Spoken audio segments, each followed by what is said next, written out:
Pakistan China को इमारती पत्थर एक्सपोर्ट करने वाला तीसरा बड़ा मुल्क बन गया है और हम हर साल पिछले साल की निस्बत पहले से ज़्यादा इमारती पत्थर चाइना को एक्सपोर्ट कर रहे हैं।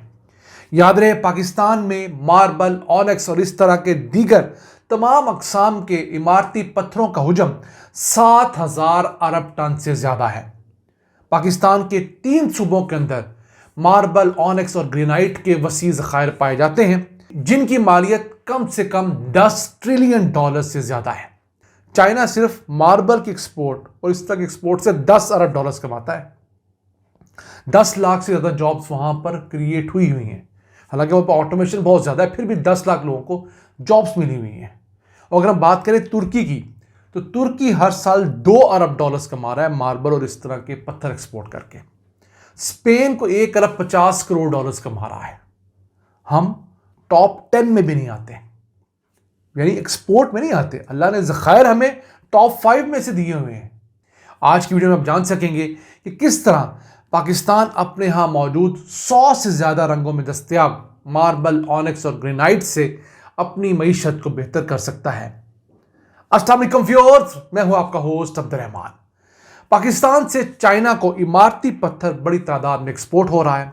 अगर बात करें सिर्फ एक किस्म के पत्थर की, जो कि कैलकेरियस है, जो कि चूने का पत्थर है, वो हम लोगों ने पिछले साल 31.74 मिलियन किलो एक्सपोर्ट किया। अब ये मिकदार देखने में तो थोड़ी है, क्योंकि इसकी अमाउंट अगर देखी जाए तो कोई $5.5 मिलियन है, लेकिन इसके थ्रू हमारे पास एक बहुत बड़ा पोटेंशियल नज़र आ रहा है। वो पोटेंशियल है 1.5 अरब इंसानों का चाइना।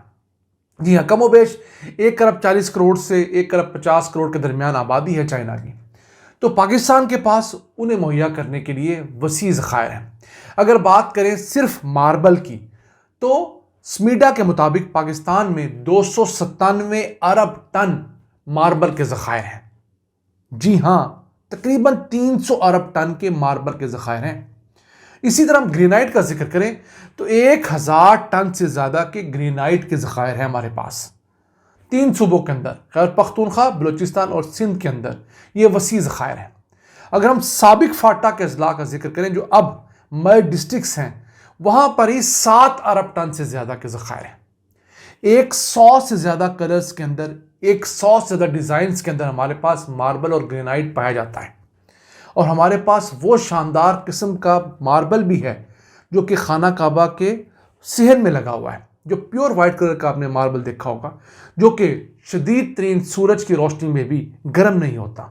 हमारे पास भी वैसा एक मार्बल है जिसे सवात वाइट मार्बल कहा जाता है।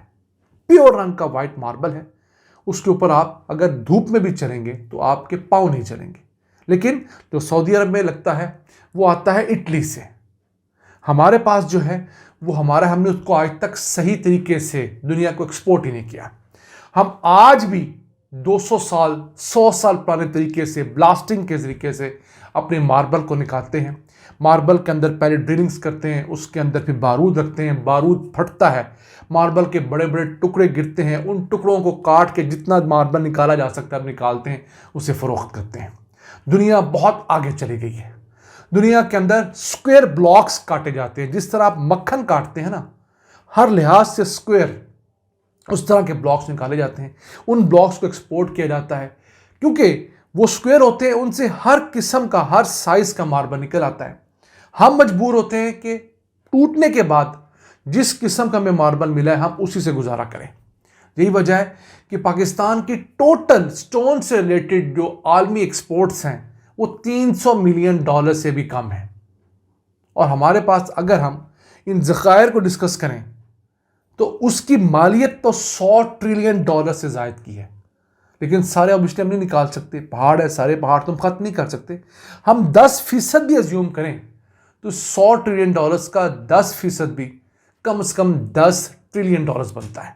अब उस $10 ट्रिलियन का भी हम 10% अज्यूम कर लें, यानी $100 ट्रिलियन का सिर्फ 1% अज्यूम करें कि हम वो एक्सपोर्ट करने में कामयाब हो जाते हैं 20-25 सालों में, 30 सालों में, तो $1 ट्रिलियन के ये इमारती नुमाइशी पत्थर बनते हैं। अब मुझे खुद बताइए कि वो अदाद शुमार हैं जो हर तरफ से सर्टिफाइड हैं। ये कुछ ज़मीन के नीचे छुपे हुए नहीं हैं। ये पहाड़ों के अंदर मौजूद हमारे पास वसी ज़खायर है। बलूचिस्तान में भी हैं, सूबा सिंध के अंदर भी हैं, हमारे खैबर पख्तूनख्वा में भी, और इन तमाम जगहों से बाकायदा तौर पे निकाला भी जा रहा है। बहस सिर्फ इतनी हो रही है कि जिस मॉडल से निकाला जा रहा है, जिस तरीके से निकाला जा रहा है, वो सारा का सारा इस पत्थर को ज़ाया करने वाला तरीका है।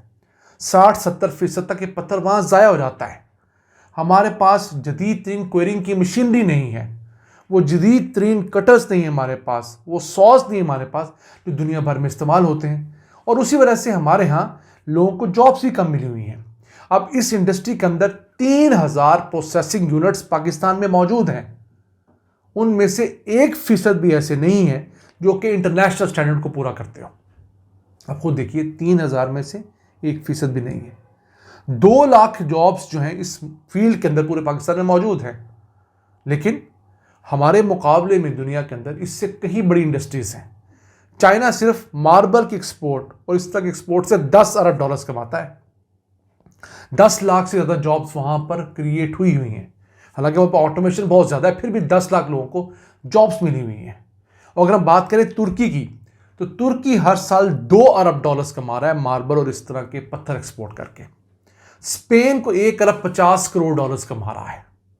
हम टॉप 10 में भी नहीं आते, यानी एक्सपोर्ट में नहीं आते। अल्लाह ने ज़खायर हमें टॉप 5 में से दिए हुए हैं, लेकिन हम लोग टॉप 10 में इसलिए नहीं आते कि हम ब्लास्टिंग के जरिए तबाह कर रहे हैं अपने पत्थरों को। दुनिया देखिए किस खूबसूरती से अपना पत्थर काट कर उसे एक्सपोर्ट करती है और हमसे 10 गुना ज़्यादा कीमत पर वो पत्थर फरोख्त करती है। और ऐसा भी देखा गया है कि पाकिस्तान से ख़रीदा गया खाम हालत में यही सनती पत्थर, यही मार्बल, ऑनिक्स और ग्रेनाइट वगैरह दुनिया ले जाकर कट करके पॉलिश करके 10 गुना महंगा बेचती है। और हम फिर कहते हैं कि हमारे हालात नहीं बदलते। जब तक हम खुद वैल्यू एडिशन पे नहीं आएंगे, ये मुल्क कभी तरक्की नहीं कर सकता। नाज़रीन, आज के एपिसोड हमें उम्मीद है आपको पसंद आया होगा। अपनी सजेशंस, अपनी आराज़ से हमें आगाह रखा करें। अपने मेज़बान अब्दुल रहमान को इजाज़त दीजिए। अल्लाह के पान।